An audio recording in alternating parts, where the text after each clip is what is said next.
Senhoras e senhores, aqueles que estão chegando agora, boa noite novamente, boa noite para todos. É com muita alegria que nós estamos hoje nos encontrando e hoje marcamos o número 60. São 60 estudos realizados em torno das cartas de Paulo. Para nós, sinceramente, é um motivo de muita alegria poder estar intercambiando com todos nessa dimensão da fraternidade. O nosso tema hoje é um tema desafiador.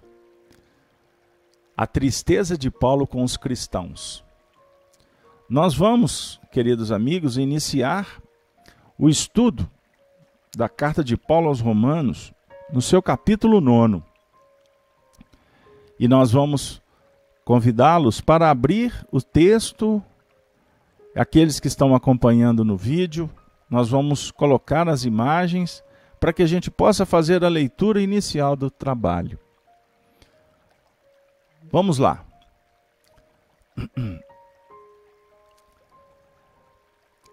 Romanos 9, nós vamos ler a partir do primeiro versículo, lendo até o versículo 5. Vamos lá. Digo a verdade em Cristo, não minto, testemunhando comigo no Espírito verdade, a minha própria consciência. E tenho grande tristeza e incessante dor no coração, porque eu mesmo desejaria ser anátema, separado de Cristo, por amor de meus irmãos, meus compatriotas segundo a carne. São israelitas, pertencem-lhes a adoção e também a glória, as alianças, a legislação, o culto e as promessas.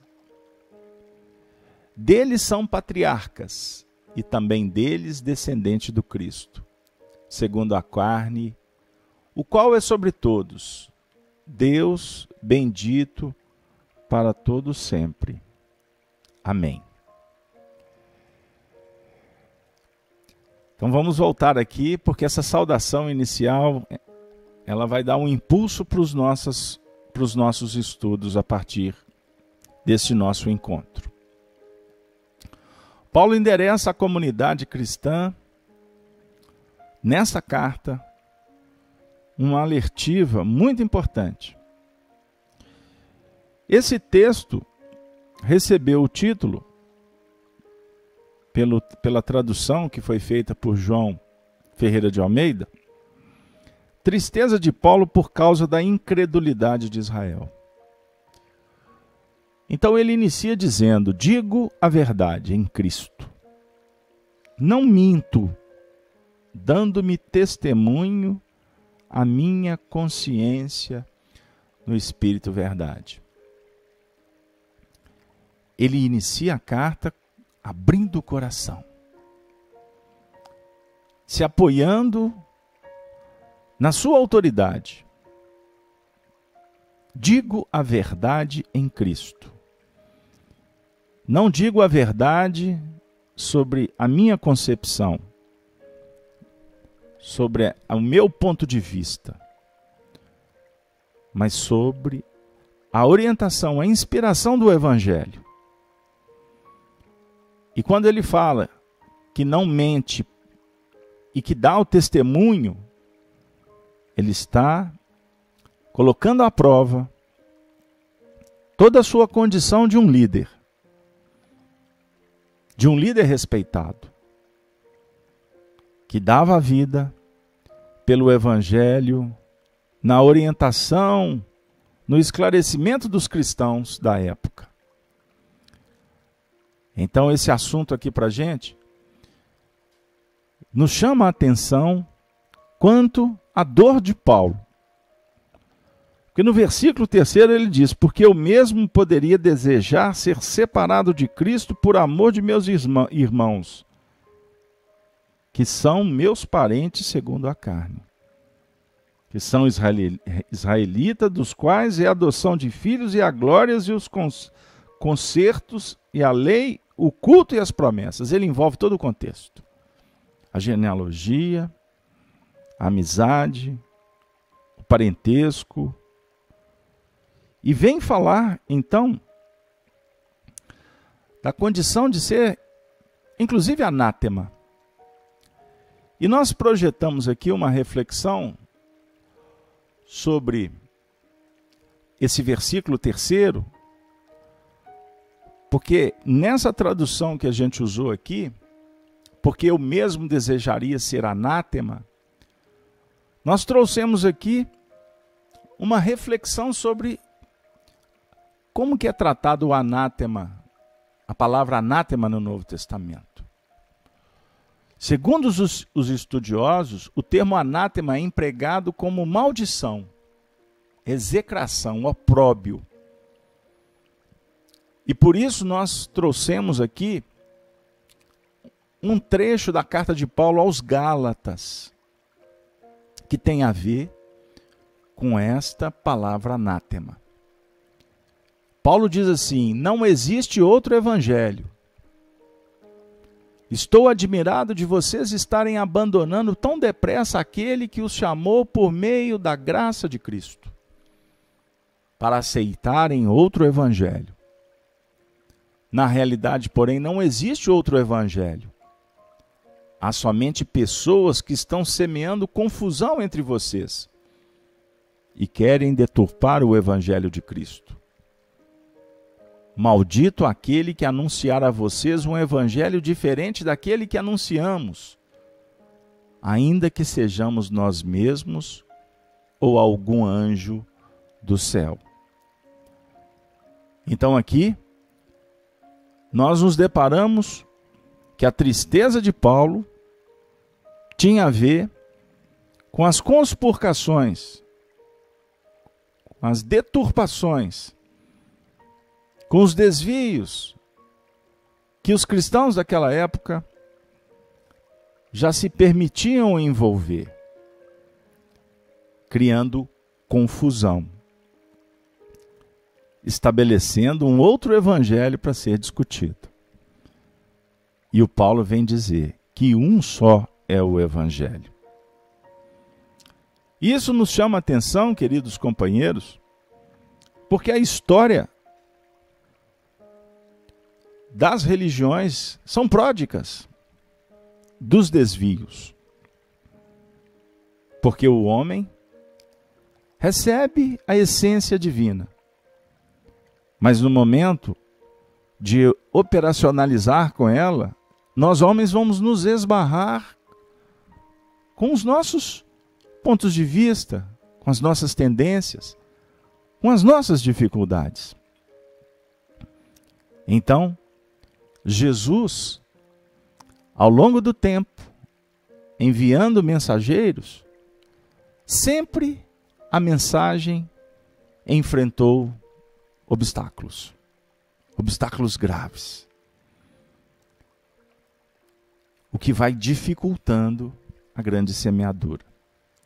Sabemos que nada acontece por acaso, que inclusive os próprios escândalos fazem parte do contexto.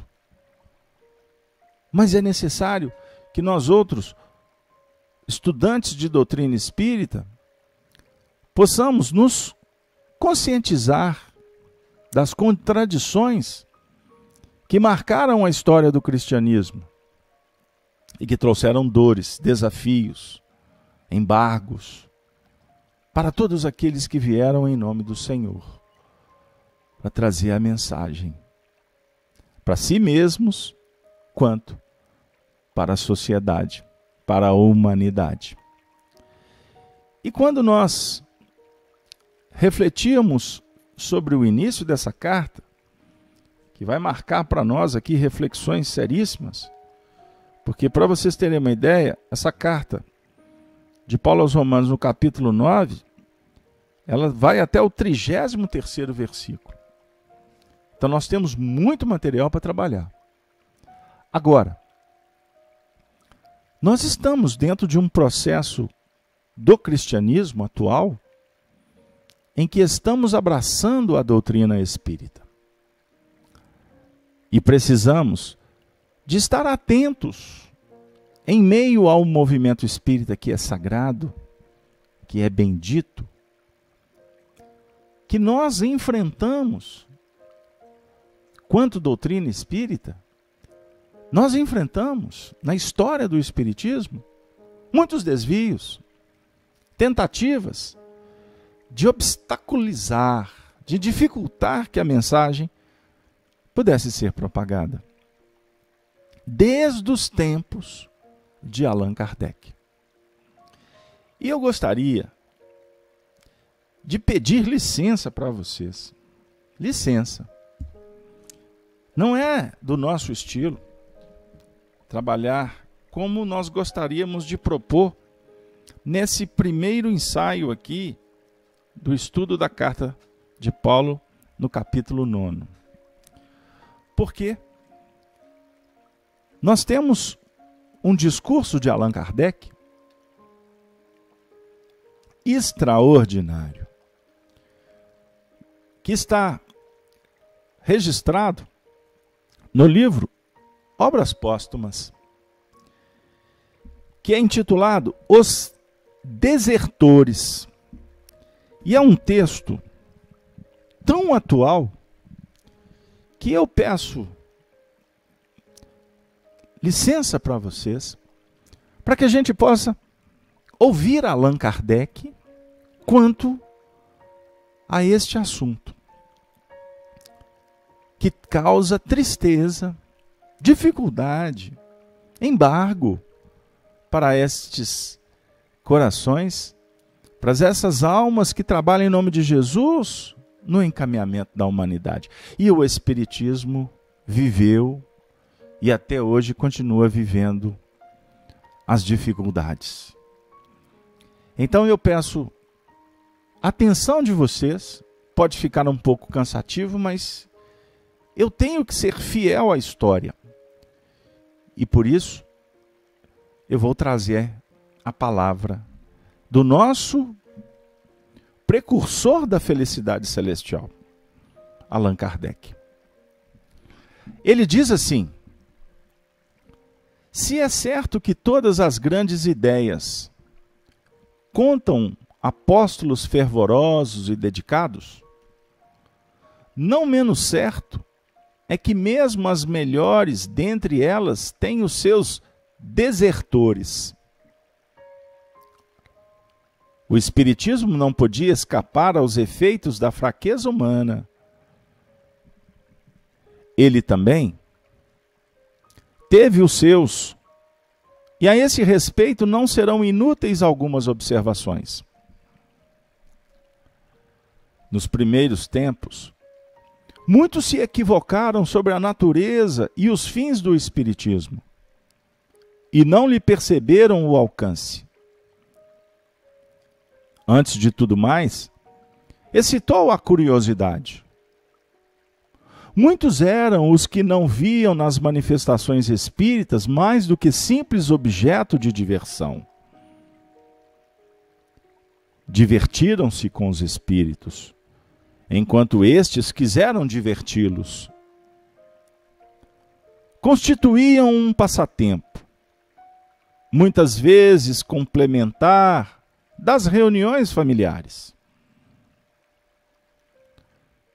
Esta maneira, porque a princípio a coisa se apresentou, foi uma tática hábil dos espíritos, sob a forma de divertimento. A ideia penetrou por toda parte e semeou germens, sem espavorir as consciências timoratas. Brincaram com a criança, mas a criança tinha que crescer. Quando aos espíritos facetos sucederam os espíritos sérios, moralizadores, quando o Espiritismo se tornou ciência, filosofia, as pessoas superficiais deixaram de achá-lo divertido. Para os que se preocupam, sobretudo com a vida material, era um censor importuno e embaraçoso, pelo que não poucos o puseram de lado. Não há que deplorar a existência desses desertores, porquanto as criaturas frívolas não passam de pobres auxiliares, seja no que for. Todavia, essa primeira fase não se pode considerar tempo perdido. Graças àquele disfarce, a ideia se popularizou 100 vezes mais do que se houvera desde o primeiro momento. Revestido, severa forma, e daqueles meios levianos e displicentes saíram graves pensadores. Postos em moda pelo atrativo da curiosidade, constituindo um engodo, os fenômenos tentaram a cupidez dos que andam à cata do que surge como novidade, na esperança de encontrar aí uma porta aberta. As manifestações pareceram coisa maravilhosamente explorável, e não faltou quem pensasse em fazer delas um auxiliar de seus negócios. Para outros, era uma variante da arte da adivinhação, um processo talvez mais seguro do que a cartomancia, a quiromancia, a borra de café e etc. Para se conhecer o futuro e descobrir coisas ocultas, uma vez que, segundo a opinião então corrente, os espíritos tudo sabiam. Vendo afinal essas pessoas que a especulação lhes escapava dentre os dedos e dava em mistificação, que os espíritos não vinham ajudá-las a enriquecer, nem lhes indicar números que seriam premiados nas loterias, ou revelar-lhes a boa sorte, ou levá-las a descobrir tesouros, ou a receber heranças, nem ainda facultar-lhes uma invenção frutuosa de que tirasse patente, suprir-lhes em suma a ignorância e dispensá-las do trabalho intelectual e material? Os espíritos para nada serviam e suas manifestações não passavam de ilusões.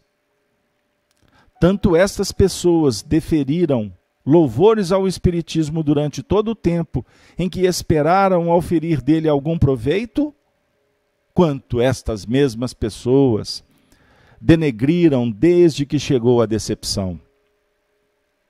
Mais de um dos críticos que o vituperam tê-lo-iam elevado às nuvens, se ele houvesse feito que descobrisse um tio rico na América, ou que ganhassem na bolsa. Das categorias dos desertores, é essa a mais numerosa. Mas, compreende-se, os que o formam não podem ser qualificados de espíritas. Também essa fase apresentou sua utilidade, mostrando que não se devia esperar do concurso dos espíritos. Ela deu a conhecer o objetivo sério do espiritismo e depurou a doutrina. Sabem os espíritos que as lições da experiência são as mais proveitosas, e se logo de começo eles dissessem: não peçais isso ou aquilo, porque nada conseguiríeis, ninguém mais lhes daria crédito. Essa a razão por que deixaram que as coisas tomassem o rumo que tomaram. Foi para que da observação ressaltasse a verdade. As decepções desanimaram os exploradores e contribuíram para que o número deles diminuísse.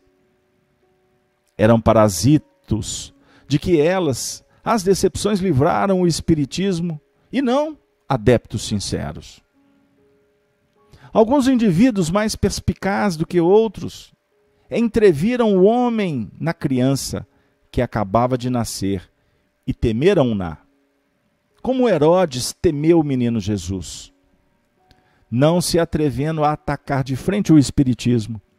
Esses indivíduos incitaram agentes com o encargo de o abraçarem para asfixiá-lo.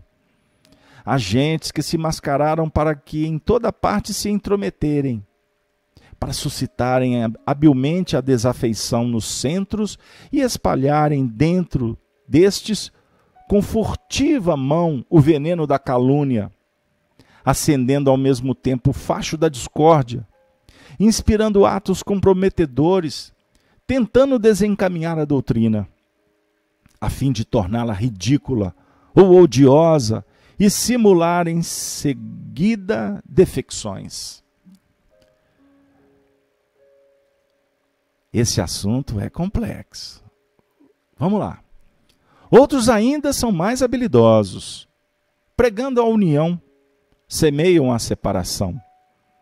Destramente levantam questões irritantes e ferinas.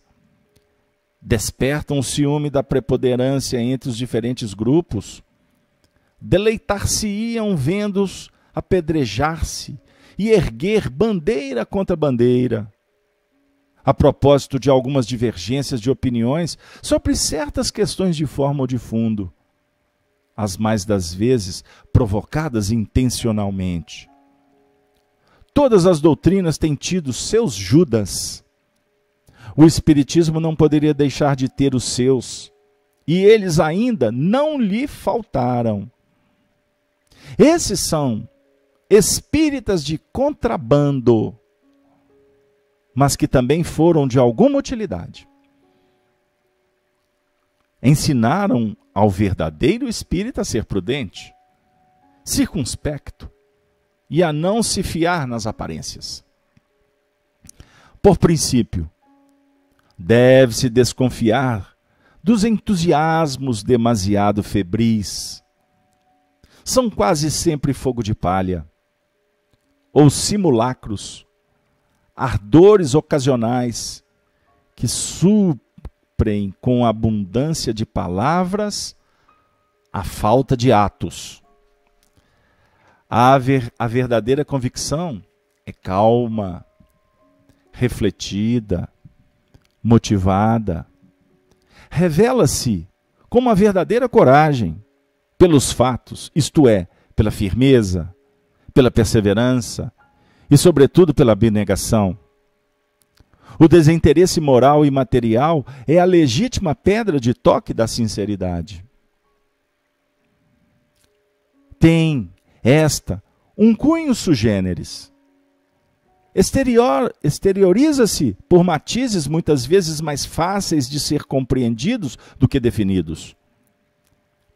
É sentida por efeito dessa transmissão do pensamento, cuja lei o Espiritismo regulou, sem que a falsidade chega nunca a simulá-la completamente, visto não lhe ser possível mudar a natureza das correntes fluídicas que projeta de si. Ela, a sinceridade, considera erro dar troco à baixa e servil lisonja, que somente seduz as almas orgulhosas, lisonja por meio da qual precisamente a falsidade se trai para com as almas elevadas. Jamais pode o gelo imitar o calor. Se passarmos a categoria dos espíritas propriamente ditos, ainda aí depararemos com certas fraquezas humanas, das quais a doutrina não triunfa imediatamente. As mais difíceis de vencer-se são o egoísmo e o orgulho, as duas paixões originárias do homem. Entre os adeptos convictos, não há deserções, na lídima acepção do termo, visto como aquele que desertasse por motivos de interesse ou qualquer outro, nunca teria sido sinceramente espírita. Pode, entretanto, haver desfalecimentos. Pode dar-se que a coragem e a perseverança fraqueiem diante de uma decepção, de uma ambição frustrada, de uma preeminência não alcançada, de uma ferida no amor próprio, de uma prova difícil. Há o recuo ante o sacrifício do bem-estar, ante o receio de comprometer os interesses materiais, ante o medo do que dirão, a ser-se abatido por uma mistificação, tendo como consequência não o afastamento, mas o esfriamento. Há o querer viver para si e não para os outros, o beneficiar-se da crença, mas sob a condição do que isso nada custe. Sem dúvida, podem os que assim procedem ser crentes, mas, sem contestação, crentes egoístas, nos quais a fé não ateou o fogo sagrado do devotamento e da abnegação. As suas almas custam o desprenderem-se da matéria. Fazem nominalmente número, porém não há contar com eles. Todos os outros espíritas que em verdade merecem esse qualificativo aceitam por si mesmo todas as consequências da doutrina e são reconhecíveis pelos esforços que empregam por melhorar-se, sem desprezarem, além dos limites do razoável, os interesses materiais. Estes são, para eles, o acessório e não o principal. Não consideram a vida terrena senão como travessia mais ou menos penosa. Estão certos de que do emprego útil ou inútil que lhe derem depende o futuro. Têm por mesquinhos os gozos que ela proporciona, em face do objetivo esplêndido que entrevêm no além. Não se intimidam com os obstáculos com que topem no caminho. Veem nas vicissitudes e decepções provas que não lhes causam desânimo, porque sabem que o repouso será o prêmio do trabalho. Daí vem que não se verifica entre eles deserções, nem falências. Por isso mesmo, os bons espíritos protegem manifestamente os que lutam com coragem e perseverança, aqueles cujo devotamento é sincero e sem ideias preconcebidas. Ajudam-nos a vencer os obstáculos e suavizam as provas que não possam evitar-lhes, ao passo que, não menos, manifestamente, abandonam os que se afastam deles e sacrificam a causa da verdade às suas ambições pessoais. Deveremos incluir também entre os desertores do Espiritismo os que se retiram porque a nossa maneira de ver não lhes satisfaz. Os que, por acharem muito lento ou muito rápido o nosso método, pretendem alcançar mais depressa e em melhores condições a meta que visamos. Certamente que não. Se tem por guia a sinceridade e o desejo de propagar a verdade. Sim, se seus esforços tendem unicamente a se porem eles em evidência e a chamar sobre si a atenção pública para a satisfação do amor próprio e de interesses pessoais. Tendes um modo de ver diferente do nosso? Não simpatizais com os princípios que admitimos. Nada prova que estais mais próximos da verdade do que nós. Pode-se divergir de opinião em matéria de ciência. Investigai do vosso lado, como nós investigamos do nosso. O futuro dará a ver qual de nós está em erro ou com razão. Não pretendemos ser os únicos a reunir as condições, fora das quais não são possíveis estudos sérios e úteis. O que temos feito, podem outros sem dúvidas fazer.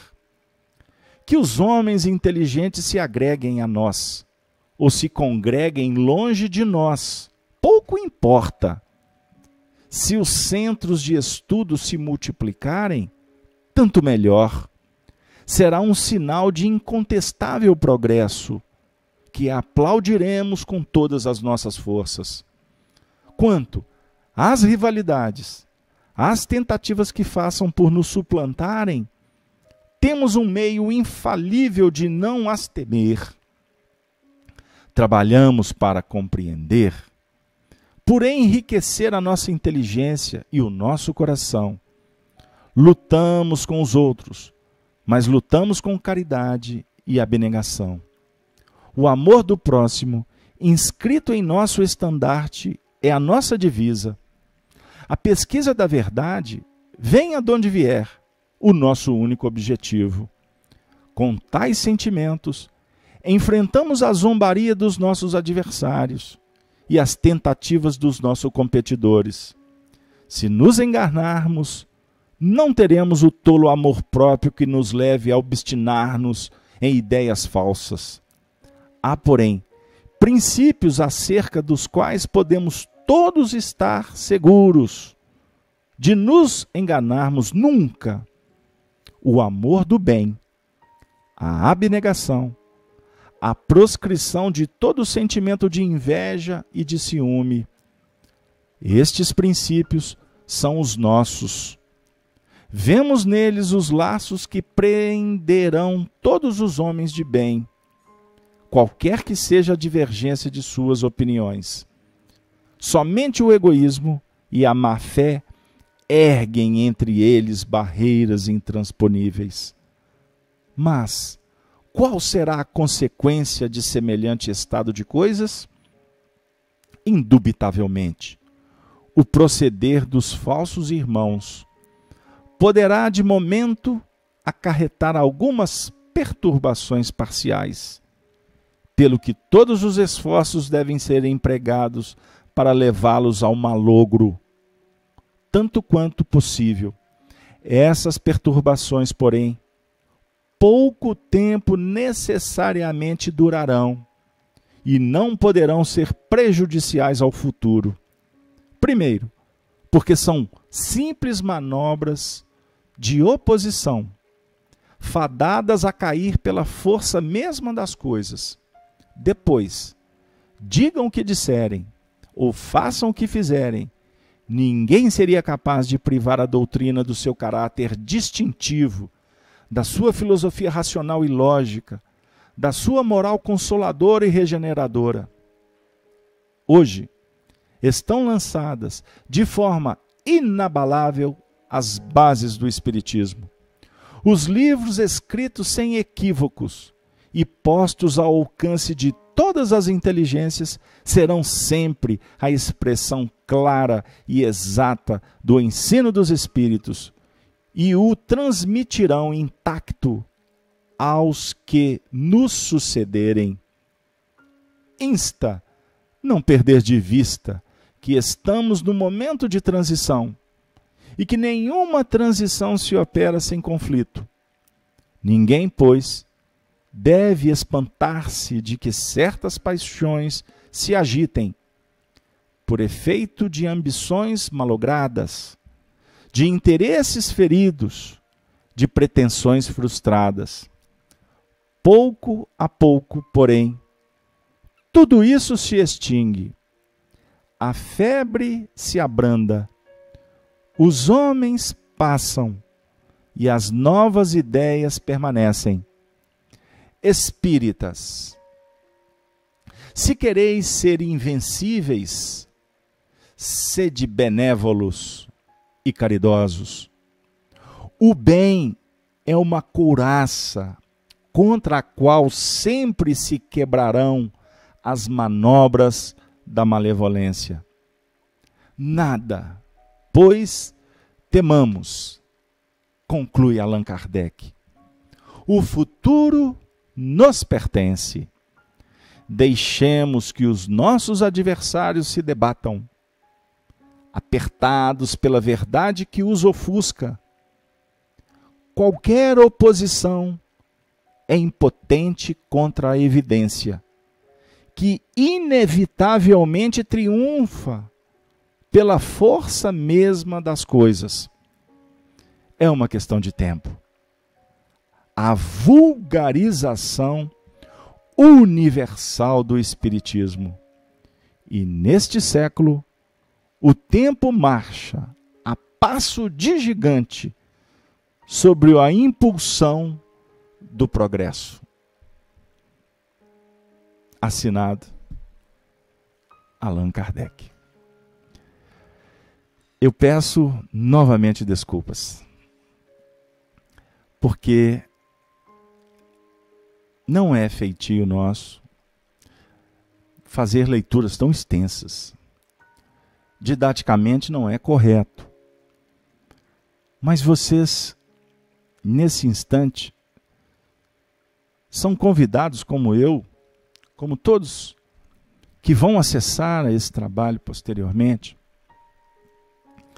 a entendermos o que vem a ser, na realidade, a tristeza que nós estamos trabalhando aqui nessa visão do Paulo. Porque, na realidade, a tristeza, ela proporciona a oportunidade de sair para vencer os limites. E a gente sabe que os limites maiores estão dentro de nós mesmos. Somos aqueles que estamos sendo ainda beneficiados num primeiro momento de espiritismo. Se vocês me permitem, eu gostaria de trazer ainda o pensamento de Kardec, agora com as minhas palavras, sobre a conceituação de espírita. Na introdução de O Livro dos Espíritos, nós vamos verificar o seguinte: Kardec dizendo que o espírita é todo aquele que acredita na comunicação dos espíritos, na influência dos espíritos. Este é considerado espírita. Então, se nós temos, por exemplo, pelas últimas estatísticas, 2015, se eu não estiver errado, do IBGE, nós temos no Brasil em torno de 7 milhões de espíritas. Mas se a gente partir dessa reflexão de Kardec, que todos aqueles que acreditam na comunicação dos espíritos são espíritas, nós vamos encontrar espíritas em vários segmentos religiosos e fora, e extramuros também. Então nós temos espíritas na Umbanda, no Candomblé. Nós temos espíritas no budismo, no catolicismo, no protestantismo, e aí vai. Nós temos espíritas em muitos lugares. Então, se a gente fizer aqui uma projeção, talvez nós vamos caminhar aí para um número para lá de 60, 70 milhões de espíritas. O que vocês acham? Estou sendo ousado? É apenas uma ilação. Mas vamos pensar o seguinte: na conclusão do mesmo Livro dos Espíritos, nós vamos encontrar Allan Kardec falando que, na verdade, os espíritas podem ser classificados em 3 categorias. Primeira categoria: aqueles que acreditam na comunicação dos espíritos e, de alguma sorte, praticam esse movimento, esta comunicação. Então, são os simpatizantes. Nós temos a segunda categoria. São aqueles que acreditam na comunicação dos espíritos e já discutem as questões filosóficas, morais do espiritismo. Já discutem, já estão atentos. E existe uma terceira categoria dos espíritos, ou dos espíritas. A terceira categoria são aqueles que, como nós lemos aqui uma frase, não sei se vocês prestaram atenção, aqueles espíritas que estão compromissados em praticar, em trazer para dentro de si mesmos os ensinamentos espíritas, de sorte que esse esforço vai promovendo uma mudança espiritual em cada um. Então, esta ordem, a terceira ordem, vamos dizer assim, é a ordem que está num patamar mais evoluído. Então, Allan Kardec, nesse texto, vem falar dos desertores do Espiritismo. E nós podemos aqui agora, juntos, refletirmos que nós temos desertores nas três categorias. Nas três categorias. É só uma questão de ir ampliando os horizontes, as reflexões. Então tem aqueles que estão se fartando, que estão se beneficiando com a comunicação dos espíritos e que têm um prazo de validade, porque estão na superficialidade.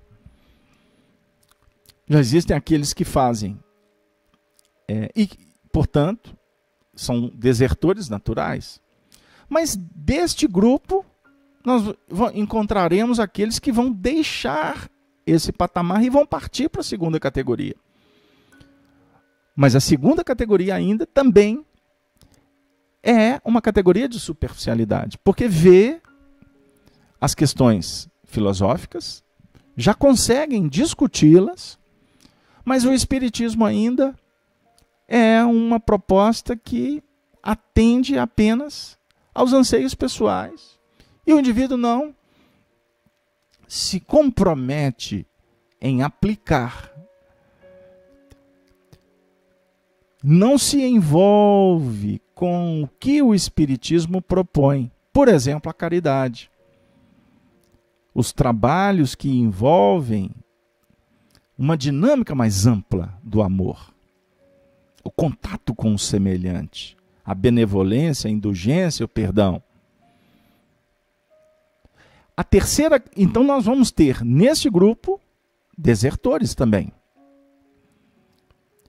E no terceiro grupo, aqueles que estão em busca do melhoramento, não é?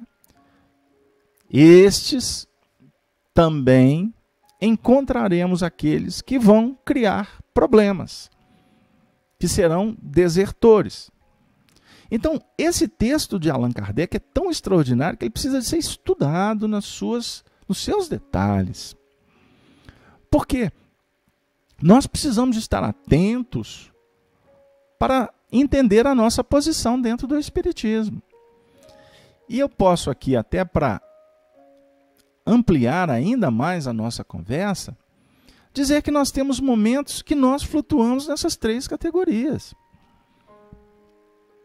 O que, para nós, é de uma beleza extraordinária, porque nós estamos nos movimentando para sair de um movimento que muitas vezes ainda nos configura, nos cataloga, nos posiciona com uma doutrina que ainda nós estamos apenas entrando dentro dela, de vez em quando ela entra dentro da gente, e vez por outra ela começa a sair de dentro de nós. Porque o Espiritismo, na sua pujança, ele será aquela doutrina que vai sair de dentro da gente. Este é o grande estágio que nós ansiamos. Então, enquanto isso, queridos amigos, é importante, como a Marta está colocando, a Marta Castro está colocando, e Marta, eu te agradeço a participação, ela disse assim, uma coisa é o conhecimento e a aceitação das informações, a outra é o trabalho para a aplicação desse conhecimento. E ela diz ainda, não se deve ficar só no intelecto, mas sempre lembrando que o tempo é um tempo de cada um. Temos todo o tempo do mundo, no dizer do poeta. E esse tempo que nós temos, nós precisamos de qualificá-lo. Nós precisamos de preenchê-lo com atividades que nos libertem, para que não cause dificuldades para nós mesmos.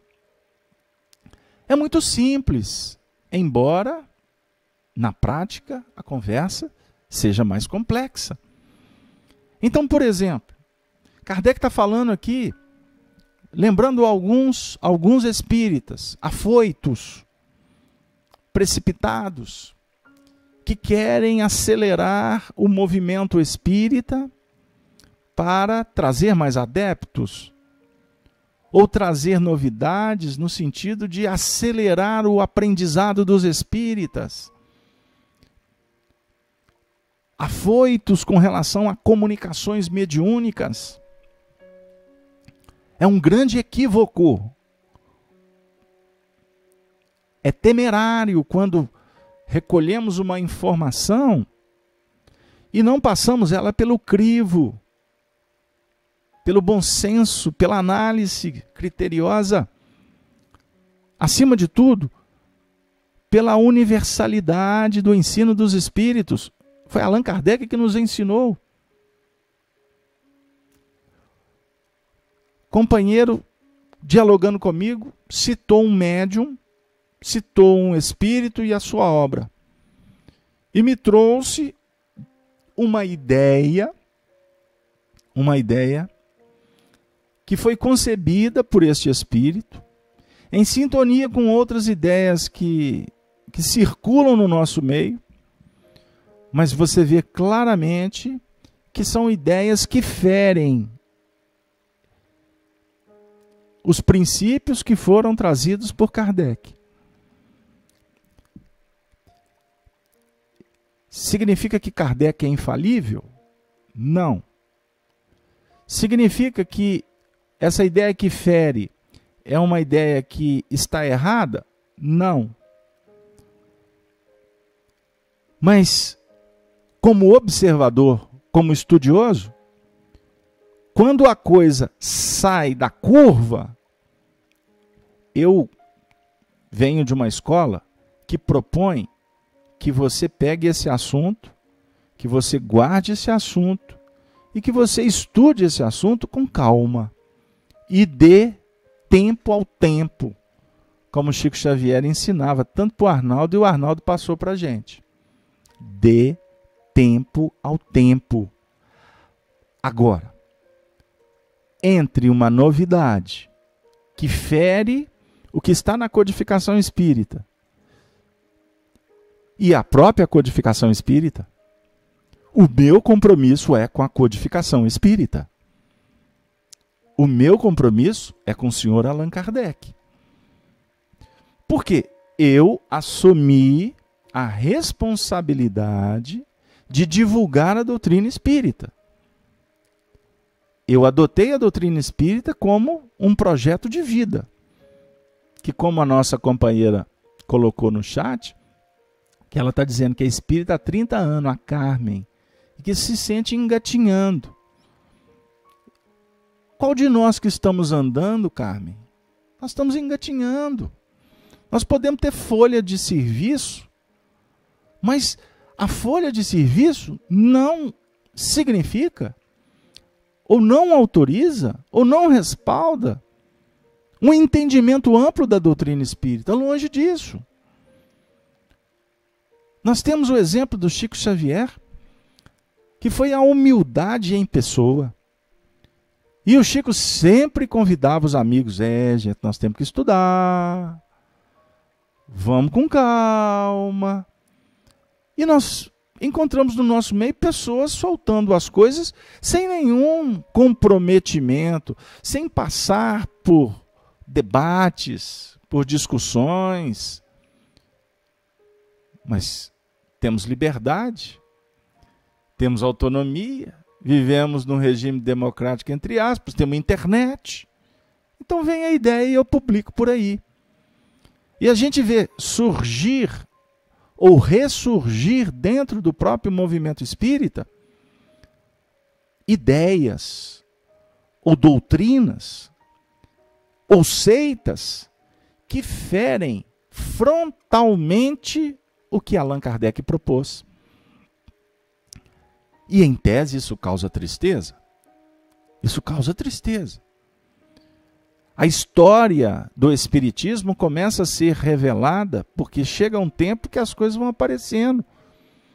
Então hoje a gente já tem informação que o Espiritismo, logo que Kardec desencarnou, os espíritas que estavam envolvidos na Sociedade Espírita de Paris já começaram a desviar o foco, a conspurcar a doutrina, a adulterá-la, trazendo para dentro do Espiritismo doutrinas outras,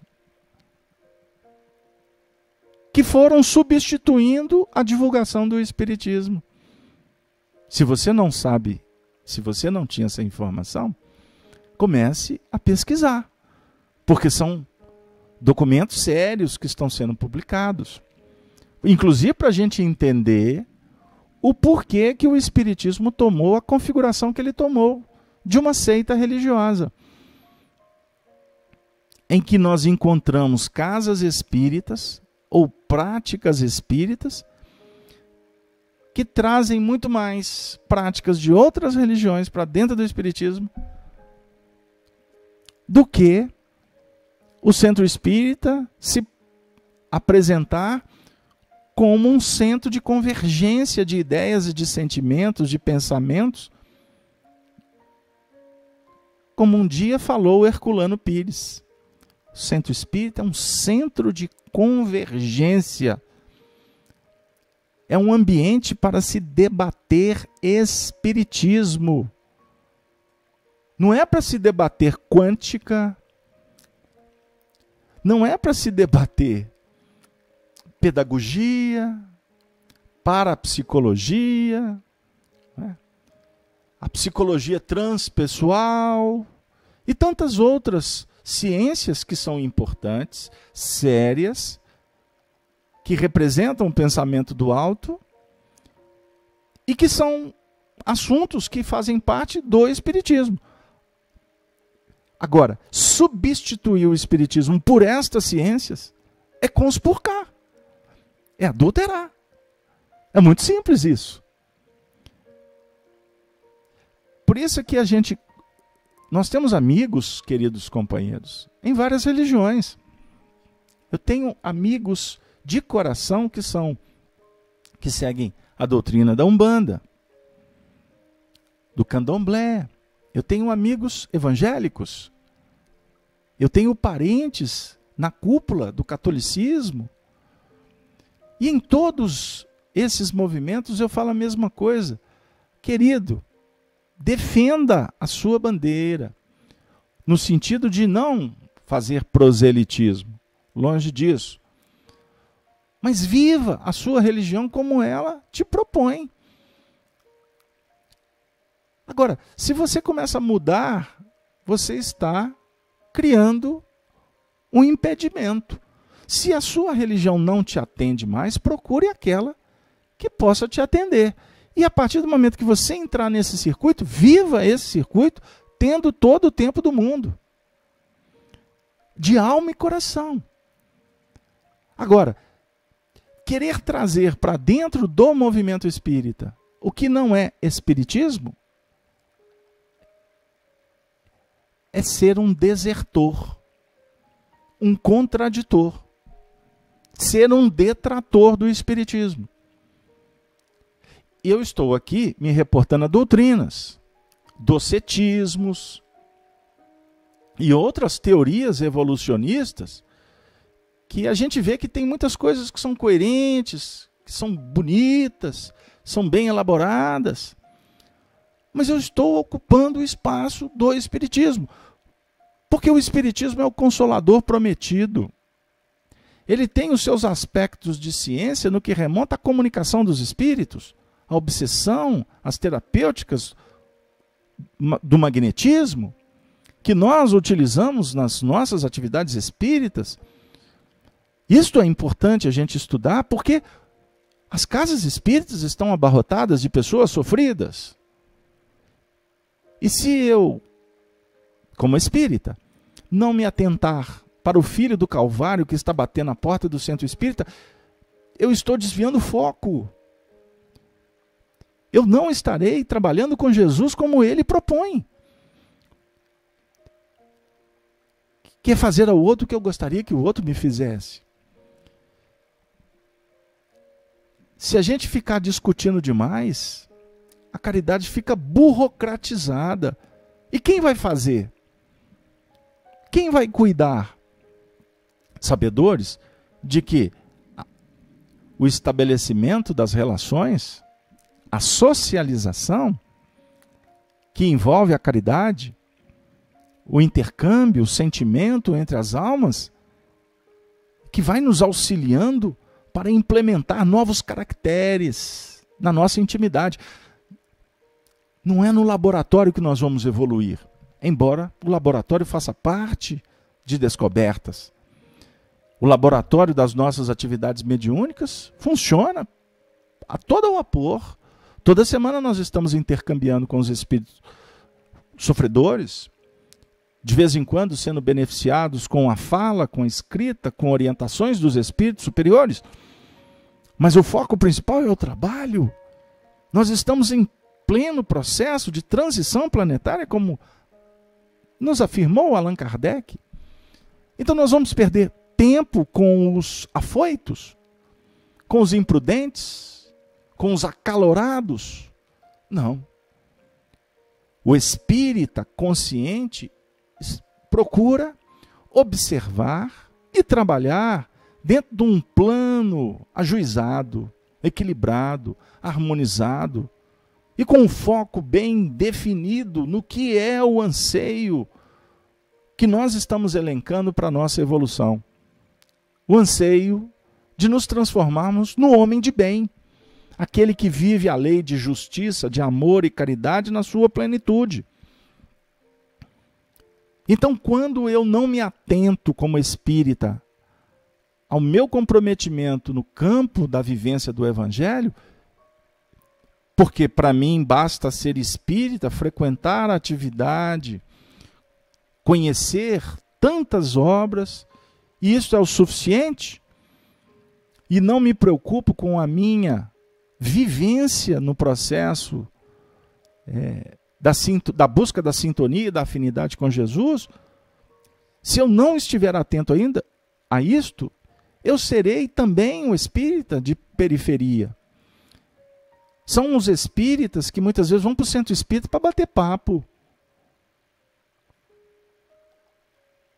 Como eu ouvi de uma companheira hoje que me procurou, para me contar as aberrações que acontecem no centro espírita, de dirigentes que não estão minimamente compromissados com a ética, com o respeito, com a busca para manter um equilíbrio, uma convivência em grupo sadia, respeitosa, igualitária, com liberdade responsável. Isso é agir sem comprometimento com a doutrina espírita. É estar na periferia. Frequentamos o centro espírita, nos dizemos espíritas, mas e o compromisso com Jesus? Ou então nós que vamos para o púlpito, para a mídia, para as editoras, para publicar inverdades, para semear discórdia, ataques disfarçados a pessoas. Isso é muito grave. Nós estaremos complicando o espiritismo? Como Kardec disse, no fundo, não. No fundo, não, porque a verdade é verdade. Ela é inviolável. A verdade, ela tem o seu tempo de assentamento. Agora, a beleza do espiritismo é que ele está se multiplicando. E ele não vem das camadas de cima. É o que Allan Kardec trabalha para nós aqui. O espiritismo vem de todas as partes. E principalmente vem das camadas de baixo. Ou seja, do povo. Espíritos que estão reencarnando e que estão trazendo nas suas almas já um processo de despertamento, lucidez maturidade espiritual e que vão, numa leitura, num certo convívio, uma experiência, viverem processos que serão suficientes para que eles se transformem, eles se comprometam com a causa da espiritualidade na Terra. Isso para nós é de um sentido extraordinário, traz para nós movimentos, os sentimentos de muita esperança, porque o mundo já vive muitas dificuldades. Então, nós trouxemos aqui essa adaptação à tristeza do Paulo, porque ele via isso nos cristãos. O cristão que está diante de Jesus, mas daqui a 5 minutos, ele está pensando nele mesmo, porque falta fôlego, falta maturidade. O indivíduo sai por aí falando, pregando, escrevendo sobre a caridade, mas daqui a pouco termina a reunião, agressivo, invigilante, com hipocrisia. Não é isso que vai nos fazer felizes. Estaremos socialmente nos dizendo espíritas, mas no fundo, não estamos nos comprometendo com a dignidade, com a seriedade, com a beleza magnânima dos ensinamentos de Jesus.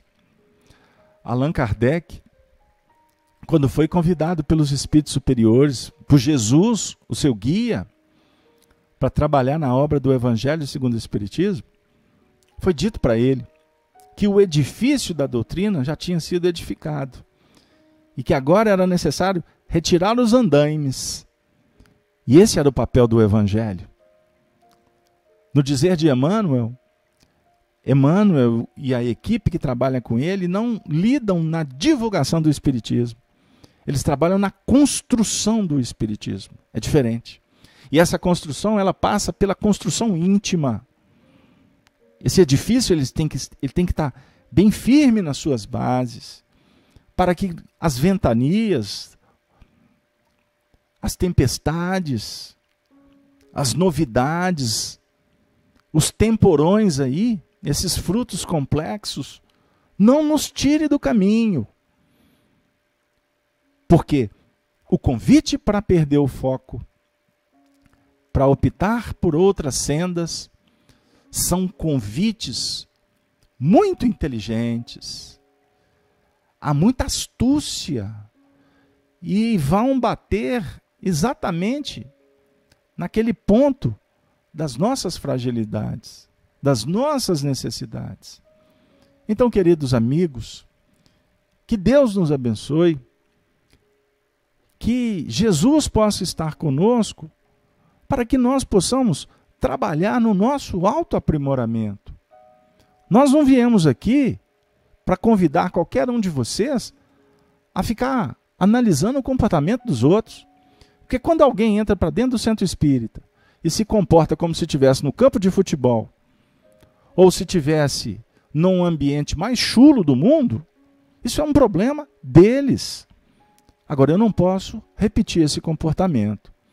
Então, o centro espírita, no fundo, não é um lugar para me ir para discutir futebol, para me falar de política, ou para me usar de palavras inadequadas ou roupas indevidas.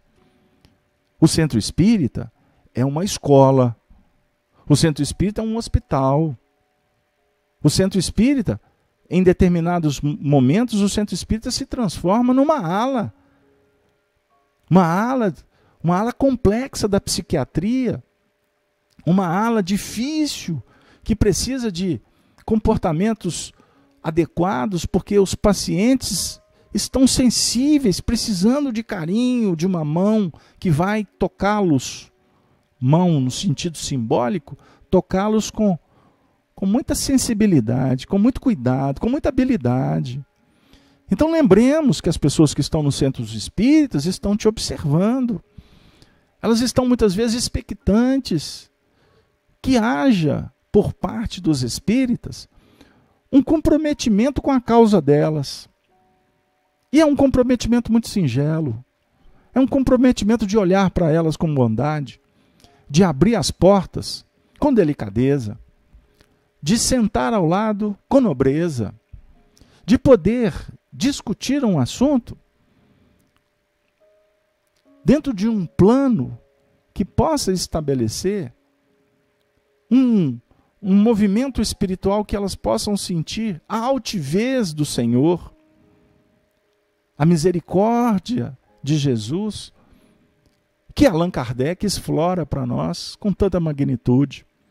Por isso é que Allan Kardec, para nós, é o mestre. É assim que ele foi tratado por Erasto, é assim que ele foi tratado por Zéfiro, por tantos espíritos. Eles se curvavam diante de um homem encarnado e falavam que ele era um mestre. E esse mestre, nós fizemos questão de ler um texto muito longo, mas nós precisamos de trabalhar juntos, e eu peço a aquiescência, eu peço as vibrações de vocês, para que nós todos juntos possamos abraçar essa causa de levar para os nossos pares, para os nossos amigos, para aqueles que estão interessados em conversar conosco, a mensagem de Allan Kardec. Porque ela é insofismável. Foi Jesus que escolheu aquele apóstolo da verdade. No advento de Elias, um trecho tratado no livro A Gênese, os Espíritos e Allan Kardec nos falam que Jesus, o Espírito de verdade, está à frente no processo da regeneração. E ele está secundado por Elias. Elias, o grande profeta do Antigo Testamento. Elias, que na transfiguração de Jesus, junto com Moisés, se apresenta para reverenciar o Senhor. Elias, que Jesus mostra ter sido João Batista, o maior de todos, de nascido de mulher. João é o maior. João Batista secunda Jesus nesse processo da transformação, da regeneração, que nós vamos caminhar para ela daqui a algum tempo. João Batista é o precursor encarnado naqueles tempos da codificação. Numa mensagem de Erasto na Revista Espírita de 1863, muito tempo depois, Humberto de Campos veio dizer para nós que este Espírito representa a voz que clama no deserto e que diz para todos nós: arrependei-vos, porque é chegado o reino de Deus. Caibar Schutel, o grande expoente do Espiritismo no século XIX, século XX, assume a responsabilidade de dizer para nós que João Batista e Allan Kardec é o mesmo Espírito. E este Espírito que nesses tempos vem nos conclamar para seguirmos o noivo da humanidade, Jesus Cristo. Ele é apenas o amigo do noivo. Que Deus possa nos inspirar a compreender esse amigo dileto de Jesus. E que Ele possa nos inspirar para que a gente possa dignificar a doutrina espírita, através dos nossos atos, dos nossos pensamentos, dos nossos sentimentos. Queridos amigos, eu agradeço do fundo do coração a força, a audiência, as vibrações, as preces de cada um de vocês, para que a gente possa iniciar uma nova etapa com esse estudo das cartas de Paulo. Na próxima semana estaremos fazendo então o estudo de número 61, dando prosseguimento, agora bem focado no texto, desse desenvolvimento que Paulo apresenta para a comunidade dos romanos, que somos nós na atualidade, e que a gente possa vencer as tristezas com a alegria do trabalho renovador. Ave Cristo, Ave Cristo, Ave Cristo sempre. Uma boa noite para os nossos queridos amigos. Que assim seja, graças a Deus.